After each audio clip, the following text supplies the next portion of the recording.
আজ থেকে 2.5 বছরের মধ্যে আমার 3টে বউ চলে গেছে। আপনি যে কোন বইয়ের কথা বলছেন আমি তো সেটাই বুঝতে পারছি না। আচ্ছা চাচা, আপনি কি একটু অনুমান করে বলতে পারবেন তার চেহারা স্বাস্থ্য কেমন ছিল? কি ব্যাপার ভাসতে, তুমি এতদিন কোথায় ছিলে? আর তোমার মোবাইলে ফোন দিলে ফোন ঢোকে না কিসের লেগে?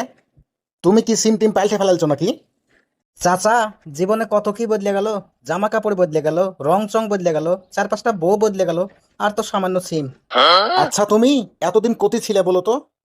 আর বললেন না চাচা, দুঃখে এলাকা ছেড়ে অনেক দূরে চলে গেছিলাম। তা চাচা, কি মনে করে আপনি আমার কাছে? তুমি মনে হচ্ছে ভুলে গেছো সবকিছু, তোমার মনে হয় কিছুই মনে নাই। চাচা, একটু ক্লিয়ার করে বলেন তো, আপনার কথা আমি কিছুই বুঝতে পারছি না। মনে পড়ছে না তাই না?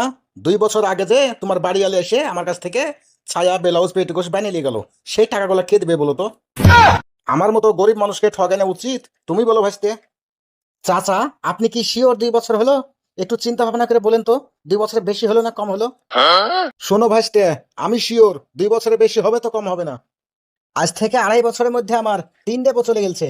আপনি যে কোন বইয়ের কথা বলছেন আমি তো সেটাই বুঝতে পারছি না। আচ্ছা চাচা, আপনি কি একটু অনুমান করে বলতে পারবেন তার চেহারা স্বাস্থ্য কেমন ছিল? বলতে পারবো না মানে? ও যে ঝাঁকানাকা ডাগর ডাগর চোখ ছিল না, আর ঠোঁটে লিপস্টিক দিয়ে থাকতো, তোমার ওই বইয়ের কথাই বলছি। আর বললেন না চাচা, ওই বউকে নিয়ে গার্মেন্টসে কাজ করছিলাম, আর গার্মেন্টসে কাজ করতে করতেই গার্মেন্টসের ম্যানেজারের হাত ধরে কবেই চলে গেছে। ওই বউ তো আমার কাছে নাই, আমি এখন কিভাবে টাকা দিই বলেন চাচা? তবে যাওয়ার আগে একটা ফুটফুটে বাচ্চা দিয়ে গেছে, ওডালেই করে ক্যামেরা খাচ্ছি। শোনো ভাসতে, তোমার এইসব কথা তো আমি শুনবো না। যখন সে বাকি লাই তখন তো তোমার কাছে ছিল নাকি?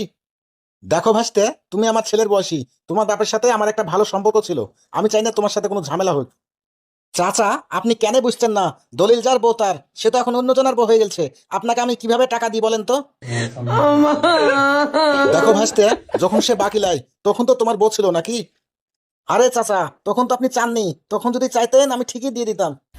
তখন তো আমার কাছে মেলা টাকা ছিল, সেটা কি আমার দোষ বলেন? সেটা তো আপনার দোষ। দেখো ভাসতে, সম্পর্ক নষ্ট করো না, আমার টাকাগুলা ভালো ভালো দিয়ে দাও।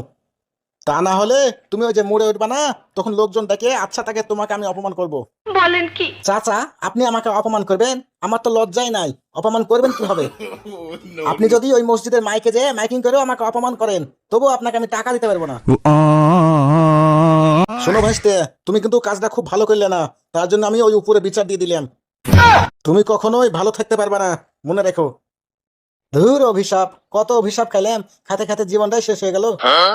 তো হ্যালো প্রিয় বন্ধুরা, আমাদের ফানি ভিডিওটি কেমন লাগলো অবশ্যই কমেন্ট করে জানাবেন। নতুন হলে আমাদের চ্যানেলটি সাবস্ক্রাইব করবেন এবং আমাদের ভিডিওগুলো দেখে আমাদের পাশে থেকে সহযোগিতা করবেন।